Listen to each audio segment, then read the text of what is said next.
कहो कहाँ जात हवा? जात है तनी बाजारे। बाजारे जात हवा ने? हाँ। अब दिन पर दिन खाली हमें तू खटावल हमार तनको ध्यान तो देता ना।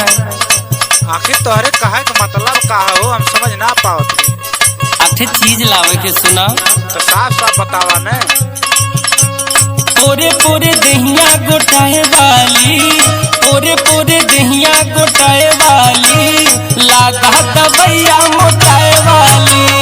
पोरे पोरे दहिया गोटाए वाली, लागा दबैया मोटाए वाली।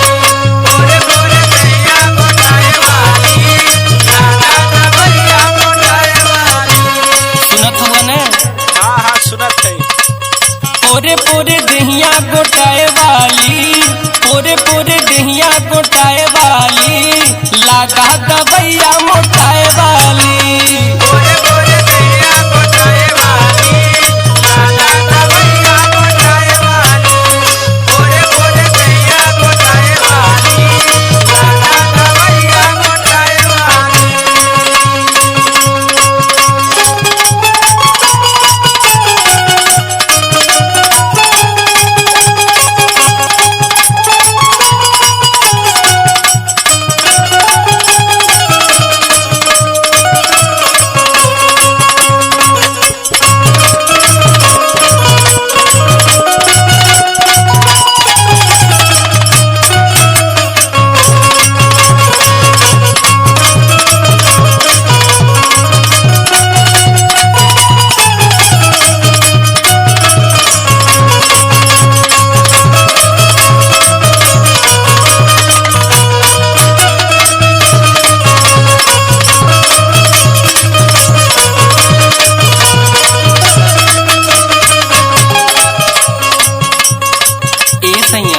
का हो? एगो और बात सुना हो। सुनावा ने। पिया नहीं हर में रहनी बड़ा कमवा कैनी, कितनो खात रहनी तबो न दहिया भैनी। कितनो खात रहनी तबो न दहिया भैनी। कितनो खात रहनी तबो न दहिया भैनी। पिया नहीं हर में रहनी बड़ा कमवा कैनी, कितनो खात रहनी तबो न दहिया भैनी। और सुना सुनावा। अल्ट्रा ब्राइट लादा गोदाए वाली, अल्ट्रा ब्राइट लादा गोदाए वाली, लादा दबैया मोटाए वाली।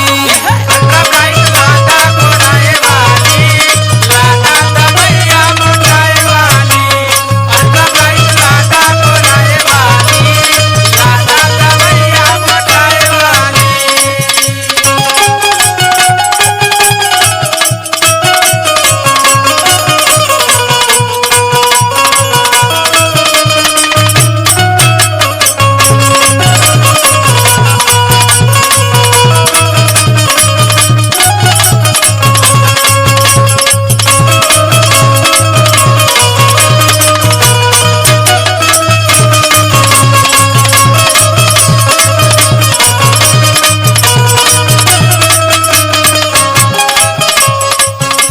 केतनो श्रृंगार करीला, केतनो कुछ करीला, अच्छा हरदम तू हमें देख देख जरबे कराला। अरे तो तय वैसे है पछुआ बयान मारी तो चल जाबी पूरे दिन को सुड़ के।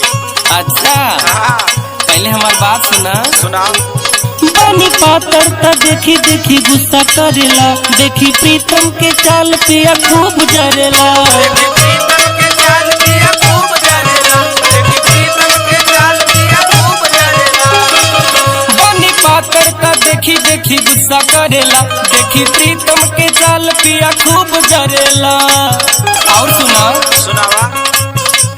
पौआ में पायल सोहाए वाली, पौआ में पायल सोहाए वाली, लागा दबैया मोटाए वाली।